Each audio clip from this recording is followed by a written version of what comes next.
और अब खबर अंबिकापुर से है। यहाँ संदीप लकड़ा हत्याकांड पर एक बड़ा एक्शन लिया गया है। सरगुजा आईजी ने तत्कालीन टीआई को सस्पेंड कर दिया। तत्कालीन टीआई जॉन प्रदीप लकड़ा सस्पेंड किए गए हैं। विभागीय जांच के बाद आईजी ने ये कार्रवाई की। अस्पताल प्रबंधन ने शव के सड़ने की सूचना भी दी थी। एसडीएम ने परिजनों से मुलाकात की और परिजनों से शव के अंतिम संस्कार के लिए बात की। 20 दिनों से मचूरी में मृतक संदीप लकड़ा का शव रखा हुआ था, तो एक बड़ा एक्शन इस पूरे मामले पर लिया गया। अस्पताल प्रबंधन ने शव के सड़ने की सूचना दी थी। मामला सामने आया और इसके बाद अब एक्शन की खबर सामने आ रही है। तो संदीप लकड़ा हत्याकांड का ये पूरा मामला है, जिसमें सरगुजा आईजी ने तत्कालीन टीआई को सस्पेंड कर दिया है। तत्कालीन टीआई जॉन प्रदीप लकड़ा सस्पेंड कर दिए गए। विभागीय जांच के बाद ये पूरी कार्रवाई आईजी ने की है। अस्पताल प्रबंधन ने शव के सड़ने की सूचना दी थी और इस सूचना मिलने के बाद जांच पड़ताल की गई और इसके बाद एक बड़ा एक्शन अब यहाँ पर लिया गया है। ज्यादा जानकारी के लिए हमारे सहयोगी अभिषेक हमारे साथ जुड़ चुके। अभिषेक, जो खबर हम पढ़ रहे हैं, जाहिर सी बात है कि एक बड़ा एक्शन इसे कहा जा सकता है। क्या जांच पड़ताल की गई, कैसे ये पूरा एक्शन लिया गया, किस आधार पर एक्शन लिया गया, इसे समझाइए।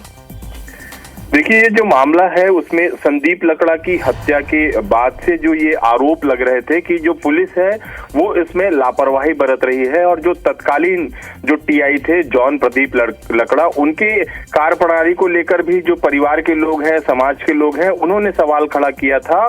तो तत्काल उन्हें वहां से हटा दिया गया था और विभागीय जांच भी इस मामले में शुरू की गई थी। लेकिन जिस तरह से जांच आगे बढ़ी थी उसमें आईजी ने ये पाया कि जो जॉन प्रदीप लकड़ा है उन्होंने अपने दायित्वों का सही तरीके से निर्वहन नहीं किया और जांच कहीं ना कहीं उनके प्रभावित की गई। ऐसे में जो आईजी ने उन्हें तत्काल निलंबित कर दिया है और साथ ही साथ संदीप लकड़ा का जो शव है वो मरचूरी में रखा गया है। ऐसे में जो मेडिकल कॉलेज प्रबंधन ने वो प्रशासन को सूचना दी है कि जो मृतक का शव है वो काफी लंबे समय से मरचूरी में पड़े रहने के कारण संक्रमण का खतरा जो आसपास के शव जो है शव जो वहां पर रखे गए हैं उनमें भी बढ़ रहा है। ऐसे में तत्काल शव को अंतिम संस्कार करने की सलाह दी गई है, जिसके बाद प्रशासन की टीम ने संदीप लकड़ा के परिजनों से मुलाकात की है और सर्व आदिवासी समाज है उनसे मुलाकात कर एक तरह से चर्चा की कि जो संदीप लकड़ा का शव है उसका तत्काल अंतिम संस्कार किया जाए। तो कहा जा सकता है कि